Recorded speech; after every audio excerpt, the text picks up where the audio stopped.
Before you can dye your silk and your scarf in the cochineal, you need to mordant it first. So there is the silk and the scarf in the package. And as I had said earlier, this was weighed for you and found to be approximately 60 grams. And we use 10% alum. Alum is our mordant.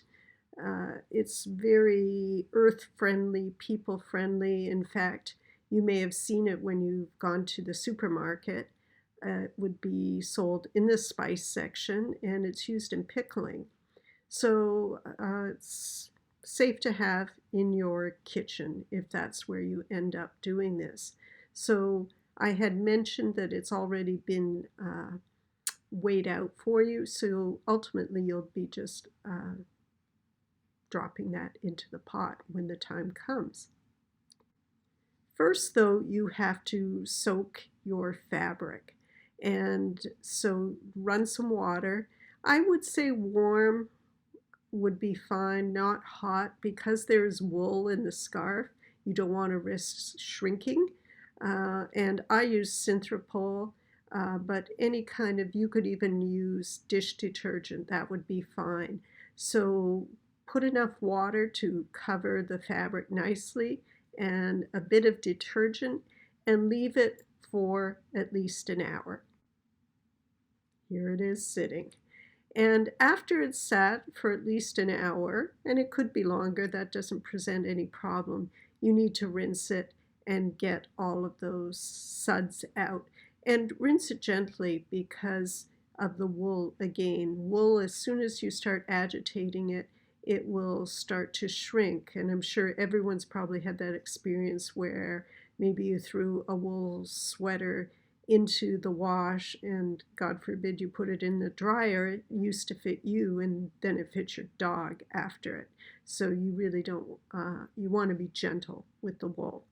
So after you've rinsed, you will put it in a pot on the stove, but the water in the pot, again, you have enough water to comfortably cover your fabric. So it's difficult for me to say specifically how much, but before you add your fabric to the water, that water should be at a boil. So add your alum, mordant first, and then add your fabric. Give it all a stir, and for about an hour, keep it at a simmer. So simmers just below a boil.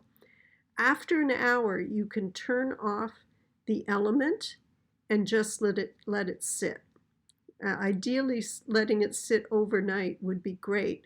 So there's no heat under there, and if you're in a communal kitchen, you can take the pot off the stove so that other people can cook. And again, I want to reassure you that this is not harmful at all, and you can certainly do it in the kitchen.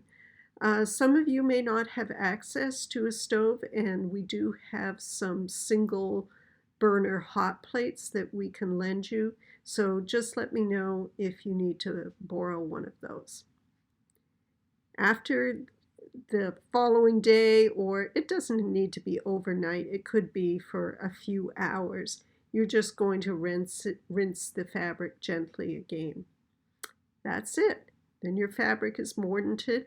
You can let it dry, or you could put it right into the dye pot, but I think you're going to want to let it dry and do some shibori techniques before you put it into the cochineal dye pot. The cochineal dyeing I'll be covering soon.